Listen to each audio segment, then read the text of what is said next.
Քանի որ քաղաքացիական պայմանագիրը այնուամենայնիվ սահմանադրական մեծամասնություն չստացավ, հիմա սահմանադրությունը փոխելու հարցը դուրս է գալիս օրակարգից, թե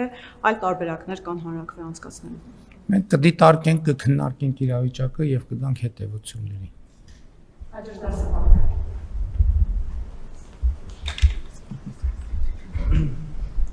Շնորհակալություն, պարոն վարչապետ, սահմանադրությունը փոխելու հետ կապված արդյոք իշխանությունը դիտարկում է ստորագրահավաքով դա կազմակերպել, եթե չեմ սխալվում 300,000 ստորագրության դեպքում կարելի է հարցը դնել հանրաքվեի եւ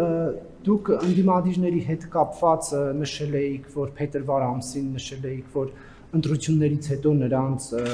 էջը փակված է լինելու քրեա օլիգարխիկ գնահատականն էիք տալիս նախկին նախագահները քաղաքականությամբ չեն զբաղվում, փաստորեն սա էլ չկարողացաք անել, ինչպես կմեկնաբանեք։ Ո՞վ ասում չկարողացանք։ Ես թույլ տվեք պատասխանատու ասեմ, որ այդ էջը փակված է։ Սասունցի Դավիթ էպոսը հիշում եք,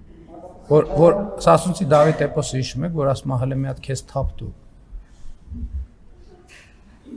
Որ մի հատ իրենց թափտան մեծ կտորական ժամ եւ արդեն մնացել է։